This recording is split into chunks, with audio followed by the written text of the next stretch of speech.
우리의 가장 큰 관심이 탄핵 정국에서 탄핵이 기각 또는 각하될 것이냐, 인용될 것이냐, 온 국민이 여기에 많은 관심을 가지고 있었습니다.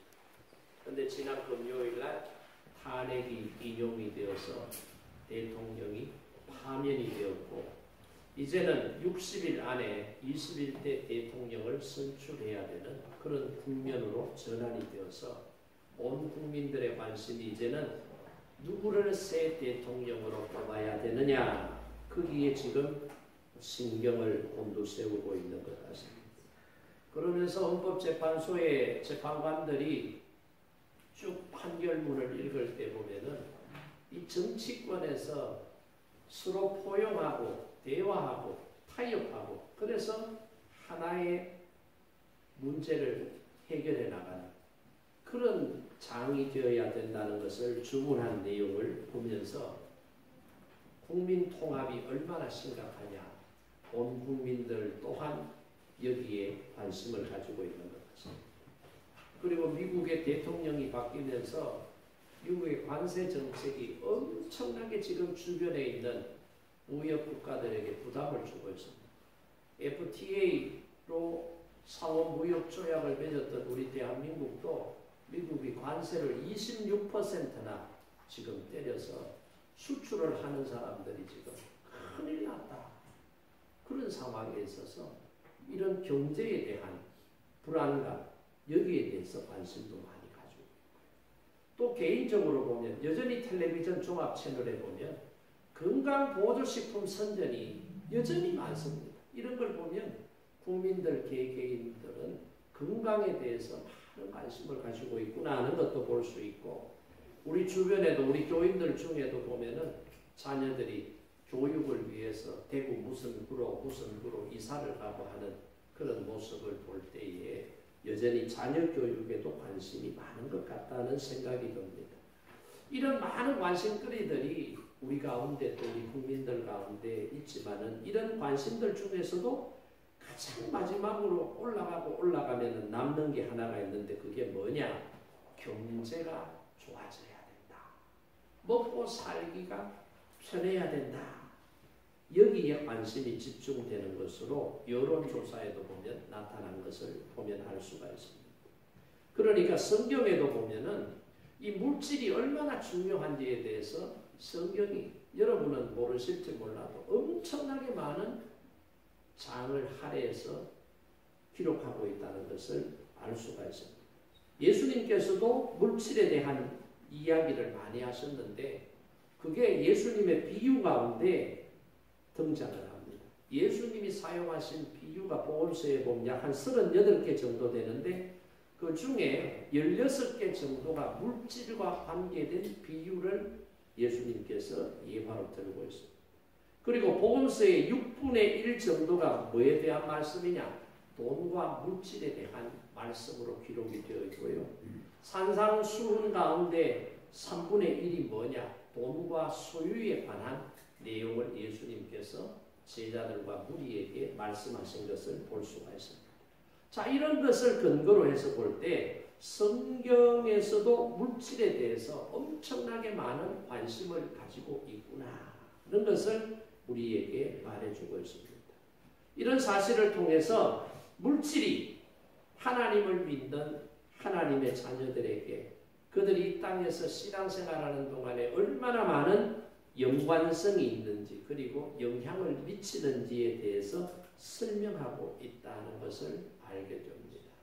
따라서 올바른 신앙생활을 우리가 하려면은 물질에 대한 분명한 이해와 성경적인 견해를 우리가 알아야 성공적인 신앙생활을 할 수 있다라고 생각이 됩니다. 오늘 본문 말씀도 예수님께서 산상수훈 중에서 물질과 신앙에 대해서 하신 내용의 말씀이잖아요. 예수님께서 우리에게 말씀하신 올바른 물질과는 어떤 것이냐는 것을 우리가 살펴보면서 우리가 예수님의 말씀에 근거한 경제생활, 물질을 가지고 사는 생활을 지금까지 하고 살았는지 아니면 못하고 살았는지 못하고 살았다면 어떤 부분을 내가 고쳐야 될 것인지를 오늘 말씀을 통해서 우리 모두가 한번 살펴보는 그런 시간이 되기를 원합니다.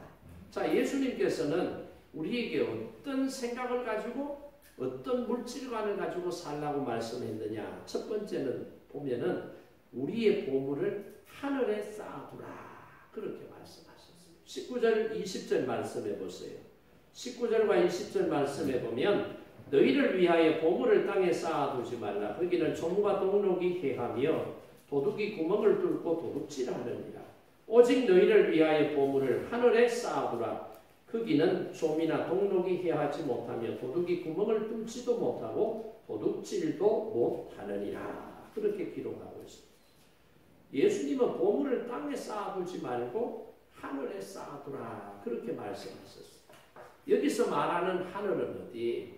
하나님의 나라를 말하고 있습니다. 하나님의 나라는 아직 완성되지는 않았지만은 이 땅의 일부분, 하나님의 통치와 다스리시는 곳이 하나님의 나라고 하나님께서 준비하신 영원한 천국, 완성된 하나님의 나라도 있다. 두 가지 개념으로 우리가 접근을 하면 이해가 쉬울 것 같습니다. 우리가 보물을 하늘에 쌓아 놓아야 될 이유가 몇 가지 나오는데 그 이유가 19절 20절에 보면 뭐예요?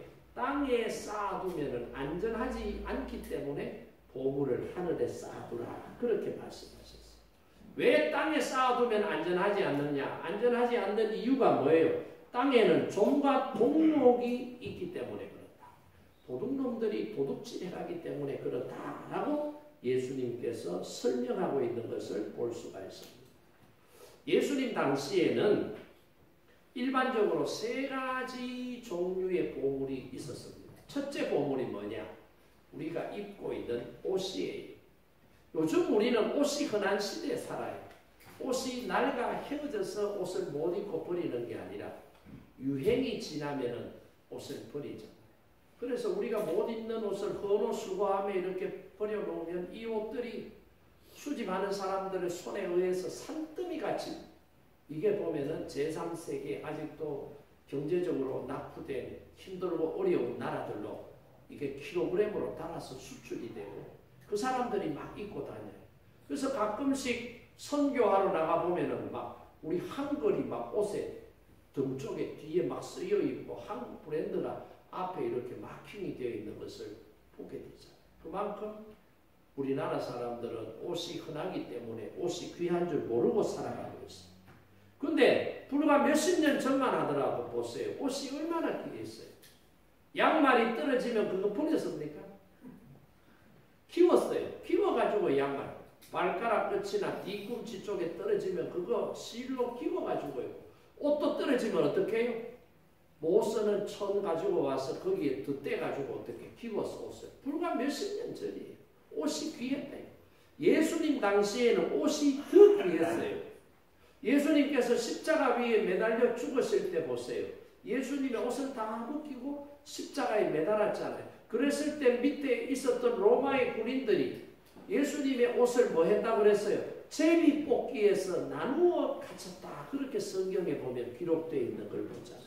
그만큼 옛날에는 옷이 매우 귀했다. 이 말이에요. 근데 요즘은 주거 환경이 개선이 되고 옷을 보관할 때 뭐 종약이라든지 이런 약들을 놓으면은 여기에 벌레나 해충들이 못 달라붙어요. 근데 오늘 성경에 보니까 좀과 동록이라고 하는 것이 옷을 못 입도록 망가뜨린다고 했습니다. 여러분 좀이 뭔지 아시죠? 그래서 옛날에 불과 30-40년 전만 하더라도 옷장에다가 옷을 보관할 때 여름철이 되면 겨울옷, 봄, 가을옷 씻어가지고 딱 넣어놓으면 거기 뭐 넣어요? 좀약 넣잖아요. 좀약. 좀벌레가 어떻게 생겼는 줄 알아요? 좀벌레는 조금 눈으로 이렇게 현미경 안 갖다 대도 보여요. 그 좀벌레는 색깔이 약간 은빛을 띠고 있기 때문에 실버핏이라는 별명을 가지고 있어요. 이 좀벌레들이요. 어느 곳에 사냐? 어둡고 습한 곳에 잘 살아요. 그러니까 옷을 벗겨놓으면 방이 좀 습도가 생기고 습하고 이러면 어둡고 방해받지 않는 엄숙한 곳에 숨어가지고 거기서 새끼 놓고 거기서 사는 거예요. 그러면서 이 좀벌레들이 먹는 음식이 뭐냐? 낡은 종이, 옷, 그 다음에 나무, 이런 것을 파먹으면서 거기서 사는 거예요. 새끼치고 거기서 일가를 이루고 산다는 거예요. 그러니까 좀벌레들이 옷을 보관하는 옷에 달라붙어 버리면은 옷을 막 얻어먹고 해서 옷을 못 입게 되는 경우들이 있더라는 거예요. 그러니까 예수님 당시에 이런 현상들이 있었기 때문에 옷이 귀한 보물의 하나였는데 그 보물을 안 입는다고 해서 잘 보관을 해놨는데 좀이 쓸어버리면은 좀벌레가 갉아먹어버리면은 옷을 못 입게 된다. 그 다음에 또 하나가 뭐예요? 금은 보화를 얘기합니다. 이 금은 보화는 요즘에도 귀한 거예요. 금 한 돈에 62만 원씩. 뭐 요즘 조금 떨어졌다는 말도 있더라마는 귀한 거예요. 이 귀하기 때문에 다른 사람들이 탐내는 거예요. 흔하면은 귀한 게 안 돼요. 흔하지 않기 때문에 귀하고 값이 나가는 거예요. 그러니까 요거를 잘 보관을 해야 되는데 요즘 같으면 은행이나 아니면 집에도 개인 금고 같은 데 다 해서 보관을 해놓으면은 이게 보관이 되는데 이걸 잘 보관한다고 하더라도 도둑놈은 희한하게 그걸 잘 알아요. 여러분 남편이 뭐 숨겨놓은 거 잘 찾는 부인들은 도둑의 기질이 있는 사람이에요. 남편이 비상금 딱 어디에 넣어놨는데 기가 막히게 찾아내는 사람. 이 사람은 도둑의 기질이 있어요. 저는 집에 뭐 누가 이렇게 놔두면은 어디 가서 전화로 뭐 어디 있으니까 좀 찾아보라고 그러면 장소까지 지정해줘도 나는 못 찾아요. 그러면 나는 도둑의 기질이 없다. 잘 못 찾아요. 심지어 어떤 때는 제가 어디 숨겨놨는데 못 찾을 때도 있어요. 꼭 잘 숨겨놓으면 제가 책을 신학교 입학하면서부터 책은 안 읽으면서 책 욕심이 많았어요. 그래서 책을 사재기를 하는 거예요. 책이 많았어요. 집에 보면은 옛날 책 막 책이 누렇게 색깔이 변질된 게 있어요. 그러면 거기에 벌레가 싫어요. 거기 냄새가 나요. 먼지도 많아요. 그래서 가족들이 안 보는 책 버려라 버려라 버려라 하도 바가지를 긁어가지고 진짜 울고 싶은 마음으로 안 된다고 버티다가 도저히 못 버텨서 수백 권의 책을 버렸거든요. 그런데 책을 버리면서도 다른 사람들은 몰라요. 그냥 막 버리라고 이것도 버리라 버리라. 저는 책을 버릴 때 책을 가지고 뭐 했는지 아세요? 책을 막 이렇게 막 왜 그러냐? 신방 가면은 목사님 맛있는 거 사 먹으세요. 책 사보세요 하고 저 개인한테 준 거예요. 헌금한 게 아니고. 그러면 그걸 가지고 와서 나중에 필요한 데 쓰려고 마누라 몰래 숨겨야 되잖아. 이걸 지갑에 넣어놓으면 언제 딱 보고는 이게 지금 뺏어갈지 모르잖아요. 그러니까 안 보는데 숨긴다고 책에다가 숨겨요. 근데 어느 책에 숨겨놨는지 모르는 거 이게 많았던 거예요. 그 책을 버린다고 하니까 막 가슴이 철렁 내려앉는데 어느 책에 숨겨놨는지 알면은 딱 찾아내버리고 버려보면 되는데 이걸 몰랐어. 아마 제가 책을 가지고 저기 폐지하는 집에다가 그냥 갖다 주고 그랬는데 그 안에 돈이 얼마가 들어있는지 모르겠어요. 옛날에는 이런 것들이 이제 귀한 보물이었기 때문에 잘 숨겨놓는다고 숨겨놨는데 너무 잘 숨겨놓고는 잊어버리는 거예요. 그러니까 못 찾는다. 예수님의 비유 가운데 밭에 감추인 보화 비유를 보세요. 자기가 그 보화를 상자에 넣어가 밭에 감추어 놨으면은 이 집에 놔두면 도둑 맞을 가능성이 많아요. 내부에 있는 도둑들이 많다니까. 여러분 자식들 오면 좋아할 게 아니라 눈을 크게 뜨고 한시도 눈을 놓치면 안 돼. 저것들이 뭘 가지고 가나 봐야 된다. 그러니까 이 사람도 집에 놔두면은 자식들 가운데 내부의 도둑놈들 때문에 도둑 맞을 확률이 있다 싶어서 일부러 밭에 밤에 가가지고 숨겨놨는데 이 사람이 병고가 생긴 것 같아. 두 가지 예측을 하는데 하나는 갑자기 죽어버린 거예요. 그러니까 어디다가 묻어놨다고 말을 지금 못하고 죽어버렸으니까 가족들이 몰라서 밭에 묻힌 그 밭을 팔아버리는 거 아니에요. 두 번째 이 사람이 치매가 들었을 가능성이 있어. 묻어놓기는 묻어놨는데 생각이 안 나는 거예요. 그래서 밭을 붙이는 사람이 밭 갈다가 덜커덕해서 찾아보는 보물 상자가 나오니까 묻어놓고 이거 파세요 해가지고 샀는데 그 영감님이 치매가 걸려가지고 거기 보물이 있는지도 모르고 팔았을 거예요. 난 그렇게 해석을 하고 있어요. 그러니까 보물은 감추어 놓는데 그게 뭐냐? 금은, 보화, 돈 같은 거. 그리고 마지막 하나가 뭐냐? 곡식이에요. 예수님 당시는 로마의 지배를 받고 있었기 때문에 이 유대인들이 곡물을 재배해가지고 곡식을 키워놔도 거의 80% 가까운 수확량을 전부 다 뺏겨요. 우리나라도 일제강점기 때 보세요. 저 영남 지역의 넓은 들판, 호남 지역의 넓은 들판, 경기도 지역의 넓은 들에서 키운 곡식을 타작을 해놓으면 어떻게 해요? 일본 놈들이 그거 전부 다 부산항으로, 군산항으로, 인천항으로 해가지고 전부 다 일본으로 다 수탈해가고 전쟁의 군수비를 전부 다 빼가가잖아요. 그러니까 농사를 1년 동안 쇠가 빠지게 찌어서 100%를 다 먹어도 지금 춘궁기가 되면은, 보릿고개가 되면은 굶어 죽는 판국에 거의 80% 빼앗겨버리고 20%만 가지고 곡식을 먹으면서 1년을 살아야 되니까 얼마나 힘들고 고달프겠어요. 그러니까 예수님 당시에 유대인들도 그런 상황이라고 우리가 생각을 하면 이 곡식이 생명이에요. 곡식이 얼마나 귀한 보물이었는지 잘 알 수가 있다 이 말이에요. 그래서 사람들은 나름대로 이것들을 잘 보관하고 관리하려고 예를 썼어요.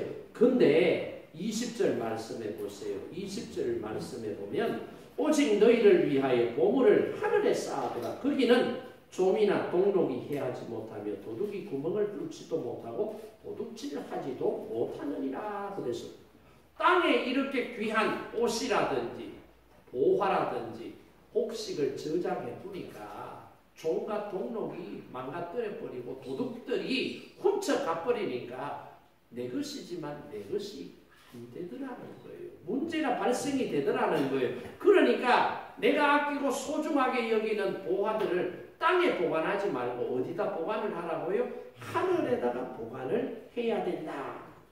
그렇게 주님께서 말씀을 하셨습니다. 이렇게 하늘에다가 우리의 보화를 보관하면 어떻게 되느냐? 마가복음 10장 29절에서 30절 말씀에 보면 제가 읽어드릴게요. 예수께서 이르시되 내가 진실로 너희에게 이르노니 나와 복음을 위하여 집이나 형제나 자매나 어머니나 아버지나 자식이나 전토를 벌인 자는 현세에 있어 집과 형제와 자매와 어머니와 자식과 전토를 100배나 받되 박해를 겸하여 받고 내세에 영생을 받지 못할 자가 없느니라. 그렇게 말씀합니다. 요즘 여러분 은행에다가 우리가 돈을 맡기잖아요. 돈을 맡겨놓으면 이자가 한 몇 프로 돼요? 3.2% 정도 됩니다. 이율이 3.2%. 얼마 되질 않습니다. 그런데 우리의 보화, 보물을 하늘에다가 쌓아두면 이율이 몇 배라고요? 100배라고 했습니다. 100배. 오늘 마가복음 10장에는 100배나 된다라고 했습니다. 그러니까 여러분 얼마나 수지 받는 거예요. 네? 세상에는 100배 준다고 그래가지고 사람들이 막 몰려가지고 막 돈을 투자를 어마어마하게 해요. 그래서 어떤 조아무개라고 하는 사람이 수조 원을 모아가지고요 사기쳐버렸어요. 거기 투자한 사람들 전부 다 수천만 원에서 수억씩 전부 다 날아가. 이자 많이 준다. 땅에 투자하면은 결과가 그렇게 돼요. 근데 하늘에 투자하면은 하나님께서 약속하시기를 100배. 우리가 이 땅에 살면서도 100배나 하나님께서 복을 더해 주시고 우리가 죽으면 영생에 이르게 하는 하나님의 은혜가 있더라 이 말이에요. 그러니까 여러분 이 땅에서 우리의 보화를 하늘에 보관을 하면은 이 땅에 사는 동안에는 100배의 복을 받고 내세에는 영생까지 겸해서 받게 되는 하나님의 은혜와 복이 있더라고 하는 사실을 우리가 알아야 돼요. 이것만큼 확실한 투자가 없다 이 말이에요. 지금은 고인이 되셨습니다마는 서울 영락교회를 개척한 한경직 목사님의 그 일화 가운데 이런 이야기가 있습니다. 1945년도에 그 북한에서 공산주의가 싫어서 자유를 얻고 신앙의 자유를 지키기 위해서 남쪽으로 내려와서 교인들 수십 명과 함께 베델교회라고 먼저 개척을 했다가 1946년도에 영락교회라고 이름을 바꾸게 됩니다. 그러면서 영락교회의 교인들이 이제 한 150명 정도 모이게 되어요. 그래서 예배를 드리는데, 그러니까 이 작은 건물로는 예배드리기가 협소하고 또 앞으로 교회가 더 커질 것을 또 예상을 하고 교회를 지어야 되겠다라고 목사님과 교인들이 의논을 모은 거예요. 근데 교회를 짓자라고 말만 하면 교회는 뭐 하늘에 솟아납니까? 교인들이 헌금을 해야 될 거 아니에요. 물질이 없으면 건축을 어떻게 할 거냐 이 말.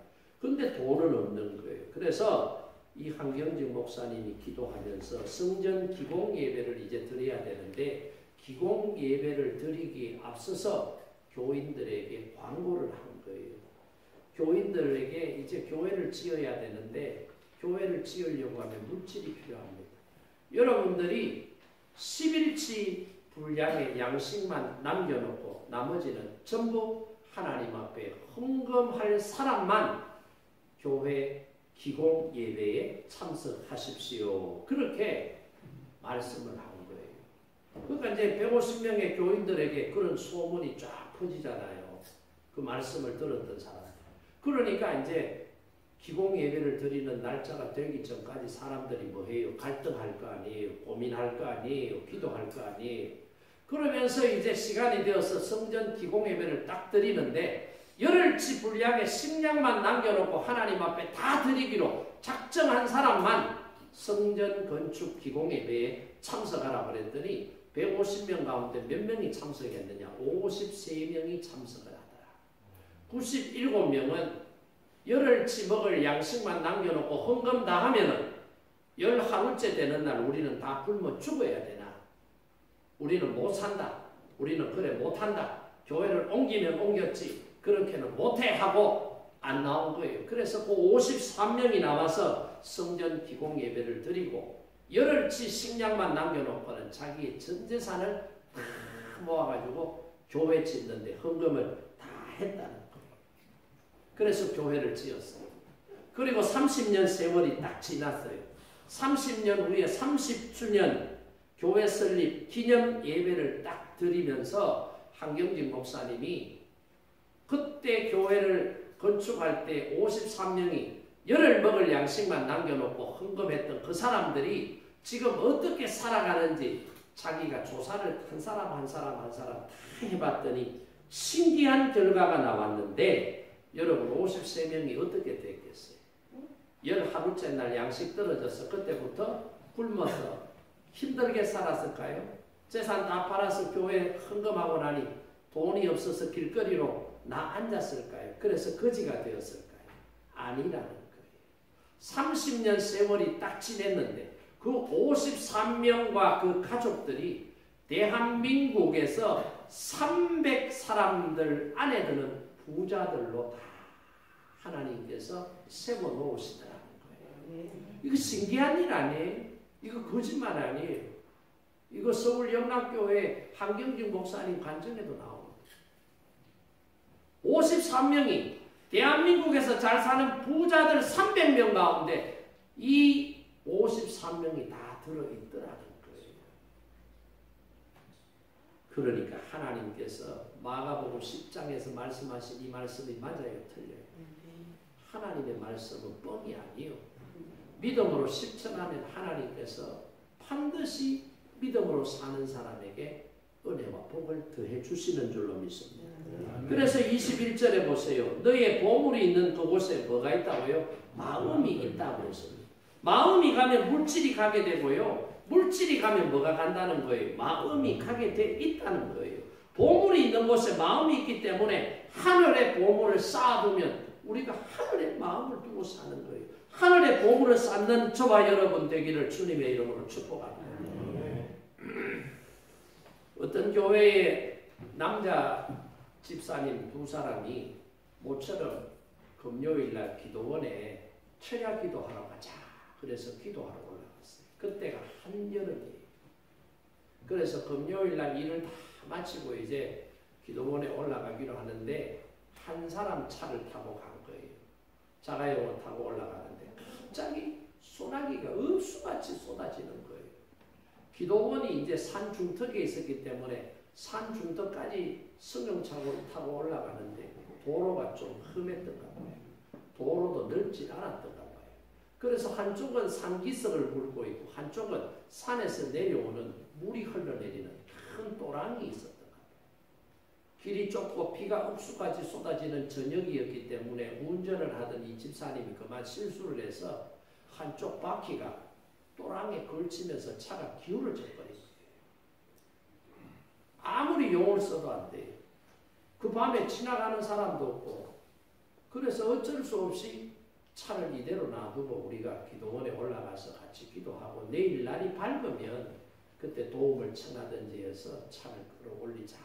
그렇게 말을 하고는 기도원에 기도하러 올라간 거예요. 기도하러 올라갔는데 두 사람이 열심히 기도하는데 차 주인은 또랑에 자기 차가 빠진 주인은 기도를 하는데 무슨 기도를 하겠어요? 이 사람은 앉자마자 하나님 아버지 제 차가 또랑에 빠졌는데 소나기가 이렇게 계속 오면 계곡에 물이 불어나서 차가 떠내려갈지도 모릅니다. 하나님 도와주세요. 차가 안 떠내려가도록 지켜주세요. 차 주인 집사는 그 기도밖에 안 하는 거예요. 그런데 이때 함께 따라갔던 다른 집사 한 사람은 직업이 탄광에서 일을 하는 사람. 자기 지분이 좀 있는 작은 그런 지분을 가진 사람.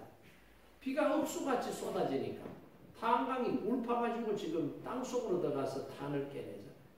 그러니까 어떻게 해요? 하나님 비가 이렇게 많이 오면 탄광 안으로 물이 유입되고 탄광 안으로 물이 유입이 되면 고아놨던 나무들이 부실하게 되고 허물어지고 이러면 무너지면 큰일 납니다.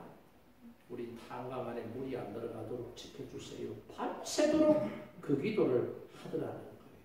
자 보세요. 이 이야기가 뭔 이야기? 내 물질이 있는 곳에 뭐가 있다는 거예요? 마음이 있다. 이 말. 내가 소중하게 여기는 곳에 뭐가 있다는 거예요? 내 마음이 자동으로 따라가다. 이 말이에요. 성주에 우리 권사님 이웃에 사는 어떤 부인 한 사람은 남편 돌아가시고 며느리를 봤는데 자기 아들도 훌륭한 아들이지만 며느리가 더 훌륭한 며느리가 된 거예요. 그러니까 그 며느리 보면 감사한 거예요. 우리 아들하고 결혼해줘서 고맙다. 거기에다가 아들까지 하나 나오니까 이 할매가 좋아서 못 사는 거예요. 그러니까 그 며느리한테 용돈 주는 재미로 이 할매는 사. 손주한테 용돈 주는 재미. 올 때마다 용돈을 주는 거예요. 올 때마다. 그러면 자기는 그동안에 남편이 죽고 좀 보상받고 얘가 돈이 좀 있었는데 있는 돈을 흘러놓으면 이게 뭐 계속 쌓이질 않잖아요. 빠져나가 버리면 들어오는 거는 통장이 이제 바닥이 날 지경이 되니까 이 아줌매가 어떻게 하는 줄 알아요? 그 며느리를 사랑하고 손주를 사랑하니까 참외밭에 가가지고 일해서 몇 시간 일해가 일당 14만 원 받아가 그거 꼬깃꼬깃 모아놨다가 금요일날 토요일날 며느리 오고 손주 오면 뭐 한다는 거예요? 용돈 주는 거예요. 왜? 그 며느리를 사랑하고 아끼고 그 손주를 귀하게 여기니까 내가 힘들고 어려워도 내가 기뻐하는 그 모습을 보면 내가 얼마든지 이 정도의 힘들고 어려운 것은 감내할 수 있다라는 거예요. 내가 사랑하는 사람들이기 때문에 내가 헌신해서라도 그들이 기뻐할 수만 있다면 나는 만족한다 그거 아니겠어요? 그러니까 우리의 마음이 어디에 있느냐 이게 중요하다 이 말이에요. 그러니까 우리의 마음이 우리가 소중하게 여기는 것이 하늘에 있으면은 우리의 마음이 자동적으로 하늘로 갈 수밖에 없는 거예요. 우리가 소중히 여기고 귀하게 여기는 것이 땅에 있으면 우리의 마음이 어디로 가는 거예요? 땅으로 갈 수밖에 없다라고 하는 사실을 오늘 예수님께서는 이 본문 말씀을 통해서 제자들에게 가르쳐주고 있는 것을 볼 수가 있습니다. 성경에 보면 물질의 마음이 있었던 사람, 물질의 욕심을 부렸던 사람, 이런 사람들은 영적인 눈이 어두워지고 하나님과의 관계가 단절된 불행을 경험했던 사람들이 소개가 되고 있습니다. 구약 성경에 보면 롯의 아내 보세요. 아이고 아까 봐라. 불과 유황불이 지금 하늘에서 떨어져 소돔과 고모라 성이 불타고 있잖아요. 하나님께서 그 도성을 빠져나갈 때 말씀하시기를 뒤돌아봐도 된다고 그랬어요. 뒤돌아보지 마라 그랬어요. 알기는 잘하네. 뒤돌아보지 마라 그랬어요. 그런데 뒤돌아봤더니 어떻게 해요? 소금 기둥이 돼요. 왜 뒤돌아봤어요? 아유, 저거 내 청춘을 바쳐서 저거 일구어 놨는데 이렇게 망할 줄 알았으면 뭐라도 좀 챙겨가 올 건데 아무것도 못 챙기고 급하게 나고 아이고 아까워 죽겠네 어쩌면 죽겠노 그하다가 그렇게 돼요. 로세 안에 게하시 같은 사람 보세요. 엄중하게 말이에요. 받아서는 안 될 뇌물 챙겼다가 어떻게 돼요? 나병 환자가 돼요. 물질에 눈이 없으니까 하나님을 바라봐야 될 사람이 하나님을 보지 않고 세상 보고 물질 보니까 결국은 이렇게 되더라는 거예요. 반대로 물질의 욕심을 버린 사람들은 영적인 눈이 열리고 하나님과의 관계가 좋아지는 거예요. 그래서 하나님 앞에서 귀하게 쓰임을 받았어요. 노아 보세요. 그의 8식구 보세요. 배를 만드는데 누가 돈 대줬어요? 누가 일당 줬어요? 아니에요. 다 자기 돈으로 다 하는 거예요. 자기 가족들이 돈 안 받고 노동력을 거기 투입해가지고 열심히 일해서 뭐 하는 거예요? 배 만든 거예요. 그래서 마지막 홍수 때에 노아의 8식구는 어떻게 해요? 구원을 받았다라고 성경이 말하고 있지 않습니까? 베드로 사도 보세요. 배를 가진 어부예요. 가난하지 않았어요. 고기를 많이 잡을 때도 있고 적게 잡을 때도 들쑥날쑥은 했지만은 가난하지 않았어요. 근데 예수님께서 배를 버려두고 나를 따르라. 내가 너로 하여금 사람 낚는 어부가 되게 해주겠다고 하시는 말씀 듣고 고기 잡아서 벌어먹고 살던 삶을 버리고 예수님을 따라 나서잖아요. 이게 뭐예요? 어부의 수입을 포기했기 때문에 주님을 따라 나설 수 있었고 주님을 따라 나섰더니 주님의 수제자가 되는 은혜를 얻게 되었다라고 하는 사실을 저와 여러분이 기억하기를 원합니다. 그래서 24절에 내려가 봐요. 한 사람이 두 주인을 섬길 수 있다고 했습니까? 없다고 했습니까? 한 사람은 두 주인을 섬길 수가 없어요. 한 사람은 한 주인밖에 섬길 수가 없습니다. 물질을 섬기든지 하나님을 섬기든지 둘 중에 하나만 섬길 수 있지 둘 다를 섬길 수 없다라고 주님은 분명하게 잘라서 우리에게 말씀하고 있는 것을 저와 여러분이 보기를 원합니다. 자, 그렇다면 우리는 어떻게 해야 되느냐? 어떻게 해야 우리의 보물을 하늘에 쌓아두는 삶을 살 수 있느냐? 이 문제잖아요. 어떻게 하면 될까요? 우리가 열심히 땀 흘리고 수고해서 모은 모든 자산, 모든 재산을 성프란시스코처럼 옷 한 벌만 남기고 다 가난한 사람들에게 나누어 주고 구제하라. 그것이 우리의 보물을 하늘에 쌓아두는 삶이냐? 그건 아니에요. 우리가 하늘에 보물을 쌓아두고 사는 사람이 되려고 하면 우리의 삶의 근거가 원리가 청지기의 삶의 원리에 두면 된다. 이 말이에요. 청지기는 뭐예요? 주인이 따로 있어요. 그 주인이 나에게 재물을 맡겨주신 거예요. 시간을 맡겨주신 거예요. 건강을 맡겨주신 거예요. 가족을 맡겨주신 거예요. 내가 주인이 아니라 하나님께서 주인이시고 하나님께서 내게 물질도 건강도 시간도 재능도 맡겨주셨으니 내 뜻대로 사용할 것이 아니라 내게 이것을 주신 하나님의 뜻대로 사용해야지라고 하는 생각을 가지고 살아가는 삶이 그 사람이 뭐라는 거예요? 청지기적 삶을 사는 사람이다. 이 말이에요.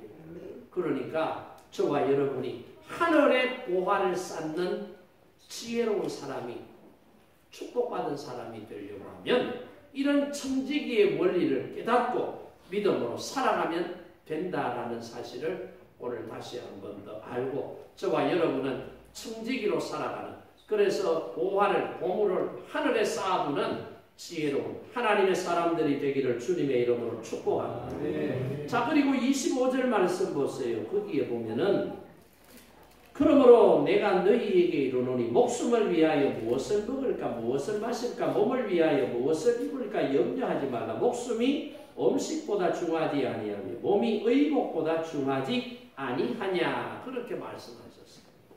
무엇을 먹을까 무엇을 마실까 무엇을 입을까 뭐 하지 말라는 거예요. 염려하지 마라. 걱정하지 마라 이 말이에요. 물질 때문에 염려하지 말아야 될 이유를 오늘 본문 말씀에서 분명하게 우리에게 가르쳐 주시고 있는데 첫째는 뭐예요?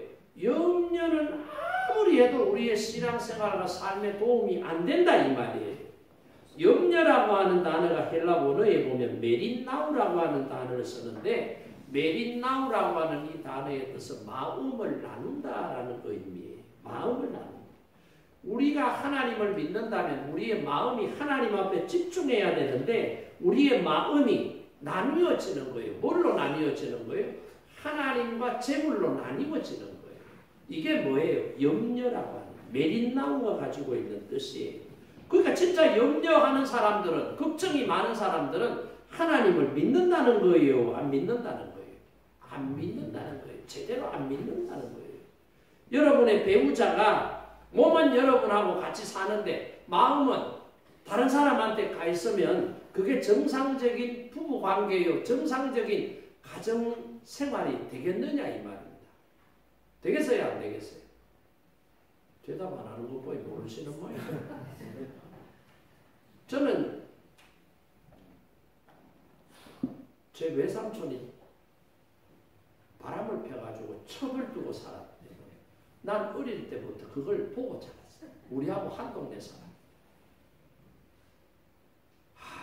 여러분은 남편이 여러분만 사랑하니까 지금 별 뭐 그게 없는데 여러분 말고 다른 부인이 하나 더 있다고 생각해요. 둘이 더 있다고 한번 생각해봐요. 여러분 살겠어요? 못 살겠어요? 못 살지. 그거하고 똑같은 거예요. 염려라고 하는 거예요. 하나님을 믿으면서 하나님을 신뢰하고 의지하고 하나님 앞에 맡기면 되는데 요게 안 되는 거예요. 그러니까 하나님을 믿을 수 없으니 믿을 수 있는 다른 안전장치를 하나 해놓자. 그게 뭐예요? 돈이라 이 말이에요. 돈. 그러니까 요게 나중에는 하나님보다 돈을 더 의지하게 되고요. 하나님이 신이 아니라 돈이 신이 되어버려요. 그래서 돈 하는 그런 삶으로 바뀌게 되더라. 염려가 남는 문제가 바로 요거란 말이에요. 그 다음에 34절 말씀에도 보면 염려를 왜 하면 안 되냐. 염려는 자신을 괴롭히기 때문에 안 돼요. 이 34절에 나오는 염려라는 말에는 물어 뜯는다라는 뜻이 있어요. 여러분 맹수들이 호랑이나 사자나 이런 짐승들이 큰 누라든지 사슴이라든지 이런 것을 공격할 때 보세요. 달려 들어가지고 딱 멈추고 나면은 호랑이나 사자가 짐승의 어디를 딱 물어요. 목을 딱 뭅니다. 왜 물어요? 질식시키는 거예요. 숨통을 막아가지고 숨 못 쉬게 해서 질식사시키고 난 다음에 고기를 뜯어먹는 거예요. 그래서 염려라는 말 속에는 물어 뜯는다. 짐승이 이빨로 짐승의 목을 꽉 무는 그런 모습이 들어있다는 거예요. 그러니까 염려는 사람을 질식시켜버리는 믿음의 사람들을 질식시켜버리는 무서운 힘을 가지고 있다는 거예요. 그러니까 염려 많이 하면은 답답해 죽겠다. 힘들어 죽겠다. 왜요? 자꾸 염려라고 하는 게 자꾸 내 목을 쪼는 거예요. 그러니까 답답한 거예요. 힘들어 죽는 거예요.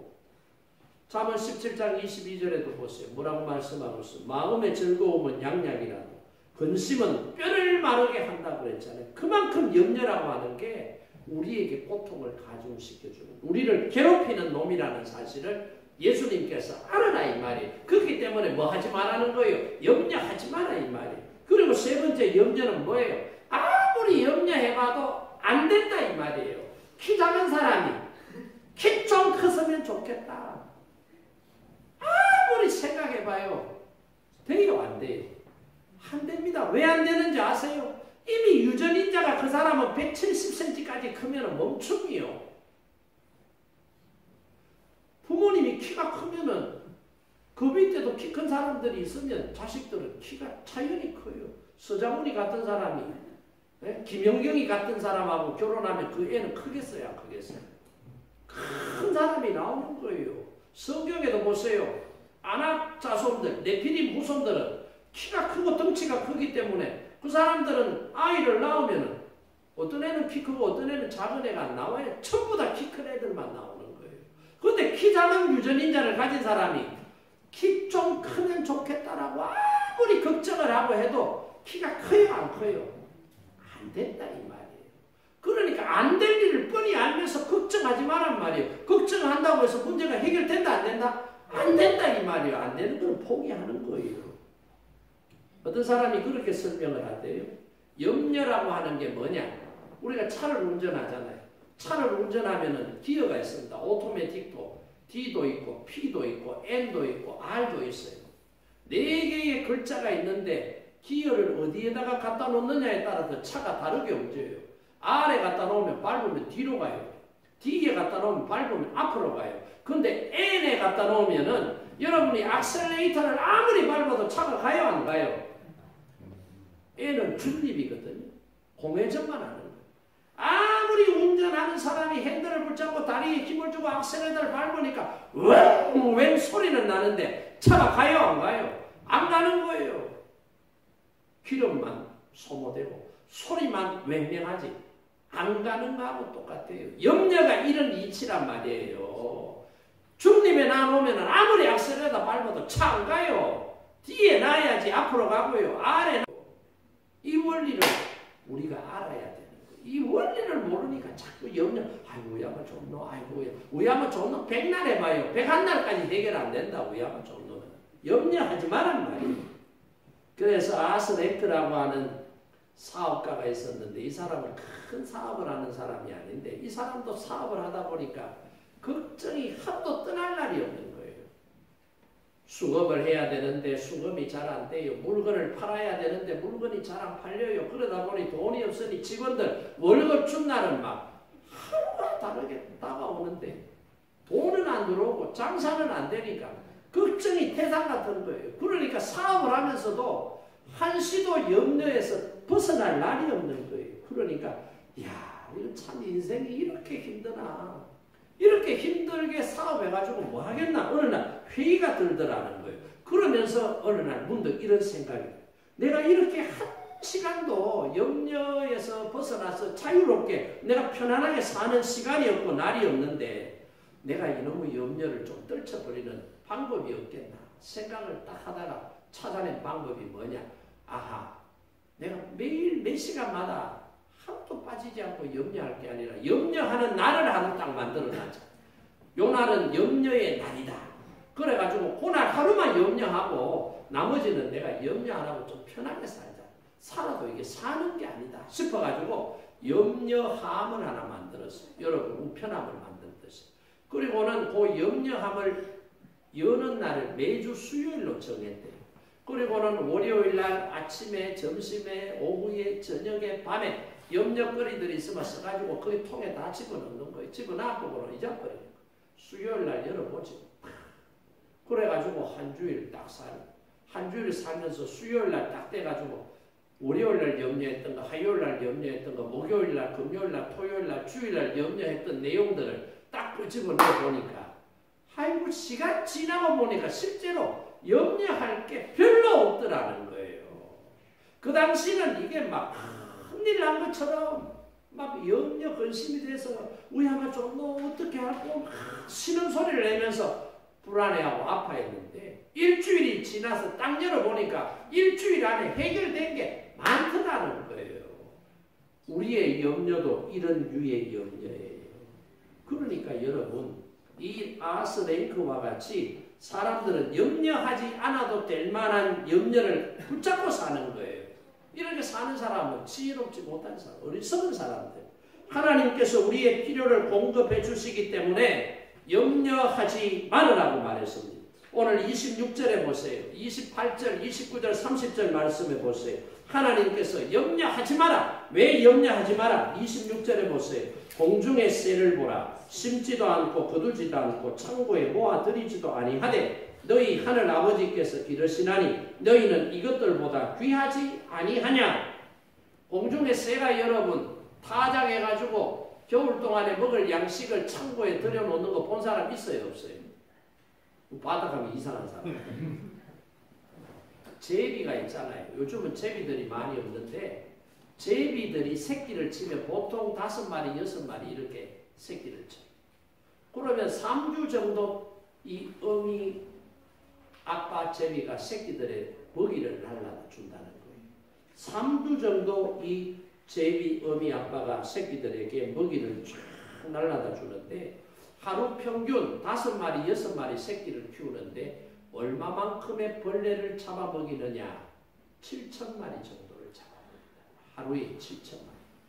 그러니까 3주 동안 이 엄마 제비, 아빠 제비가 새끼 제비들에게 먹이는 양이 그러면 얼마쯤 돼요?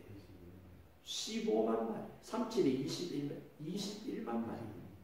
어마어마한 양의 벌레를 잡아서 새끼 제비들에게 공급을 해주는 거예요. 그러면 이 제비들이 벌레를 키워옵니까, 여러분? 벌레 농장 제비가 차려가지고 벌레 농장에서 먹이 막 주고 나뭇 이파리 막 뜯어주면서 벌레를 키워가지고 제비들이 자기 집에 새끼들을 키워요? 대답을 안 하시나요? 몰라요. 제비가 벌레 키워서 줍니까? 벌레 사육장 만들어가지고 하늘을 날아다니다가 나뭇가지에 앉았다가 벌레가 있으면 탁 잡아채가지고 그냥 새끼 입에 넣어주는 거야. 3주 동안 21만 마리. 그러면 하늘에서 날아다닌 제비가 부부 제비밖에 없어요. 수만 마리가 됩니다. 수만 마리가. 이런 제비들이 곡식을 막 재배하고 벌레를 사육하고 해서 새끼들을 먹여 살리는 게 아니더라는 거예요. 누가 하나님께서 자연 속에 벌레들을 만들어 놓으시고 그 벌레들을 제비가 잡아서 새끼들에게 먹여서 살릴 수 있도록 하나님께서 해주시더라는 거예요. 공중에 나는 새를 보고 좀 깨달아라 이 말이에요. 새대가리만큼도 못한 것들아 이러시면서 그 다음에 들의 백합화를 보라 그래요. 들의 백합화를 보면 꽃이 얼마나 이뻐요.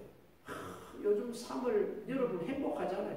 밖에 나가면 막 벚꽃이 3월 초순에는 매화꽃이 복숭아꽃, 살구꽃 지금 막 온 사냐의 도로에 꽃이 얼마나 펴요.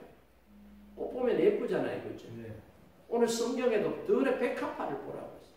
들의 백합화가 저렇게 아름다운 자태를 가지고 있는데 저 백합화가 저렇게 아름다운 자태를 만들어내기 위해서 길쌈을 하더냐는 거예요.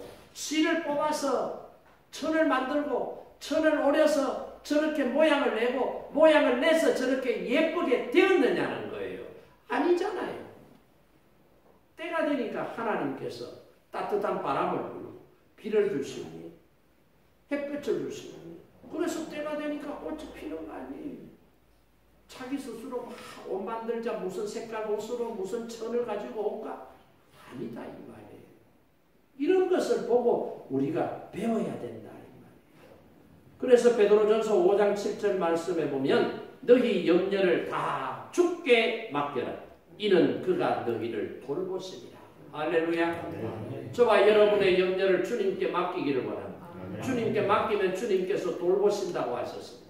주님께 안 맡기니까 안 돌보시는 거지. 맡겨보라니까 제발. 내가 답답해 죽겠어. 우리 교인 중에 내가 되게 좋아하는 교인이 요 문턱만 딱 넘으면 되는데 그 문턱 앞에서 내 자빠라지네. 그 염려가 자꾸 발목을 붙잡는 거야. 너희 염려를 다 주께 맡겨라. 이는 그가 너희를 돌보시리라. 하나님은 우리가 염려하는 어떤 문제도 해결 못할 뿐이 아니에요. 어떤 염려도 해결할 수 있는 능력을 가지신 분이에요. 그렇기 때문에 저와 여러분이 하나님 앞에 우리의 문제를 맡기면 된다. 이 믿음 가지고 염려하지 말고 하나님 앞에 맡길 수 있기를 주님의 이름으로 축복합니다. 어떤 부부가 애를 못 낳았어요. 방법이 없어요. 그래서 기도하다가 부모 없는 아이를 하나 입양을 해서 키우면 어떻겠느냐. 좋다. 그래서 부부가 협의를 해서 보학원에 가서 아이를 하나 입양을 했어요. 자기 배로 낳지는 않았지만은 정말 사랑을 다해서 정성을 다해서 애를 잘 돌보고 그렇게 키우는 거예요. 그런데 이 아이가 보학원에서 한 7살, 8살까지 이렇게 지내다 보니까 보학원에는 자기 또래도 있고 자기 위에도 있고 이렇잖아요. 보학원에서도 잘해줬을 거예요. 그런데 아이들이 그런 환경에서 본능적으로 자기를 지키고자 하는 그런 본능이 있어요. 그래서 애들에게 음식을 주면은요, 힘센 놈들에게 안 뺏기고요. 지가 먹을 만큼 먹고 나면 어떻게 해요? 그걸 숨겨놓는다는 거예요. 나중에 배고플 때, 다른 애들 잠잘 때 나 혼자 먹어야지. 그러면서 자기만 아는 함께 사는 공간이지만 비밀 장소에다가 딱 숨겨놓고는 혼자 나중에 먹고 싶을 때 끄집어내서 먹는다는 거예요. 그래서 이 아이가 이제 좋은 아빠와 엄마를 만나서 입양이 돼서 이 집에서 지금 살고 있어요. 그런데 엄마 아빠가 수주가 지나는 동안 아이를 통해서 이상한 행동 하나를 발견을 했어요. 그래서 도대체 왜 이러나 싶어서 확인을 딱 해보니까, 아이가 없는 시간에 확인을 딱 해보니까 아이의 방 구석구석에 먹을 것들이 그게 보관이 되어 있더라는 거예요. 얼마든지 혼자 넉넉하게 먹을 수 있는데, 먹고 싶다고 하면 부모가 공급을 해주는데 먹고도 남는데 이 아이는 왜 그렇게 했을까? 그게 와원 생활하면서 생긴 습관이 그렇게 돼서 그런 거예요. 우리도 마찬가지. 하나님 앞에 기도하고 믿음으로 나아가면 하나님께서 우리의 필요를 채워주시는 거예요. 그런데 우리는 자꾸 습관적으로 염려하고 걱정하고 자꾸 그러는 거예요. 왜 이런지 아세요?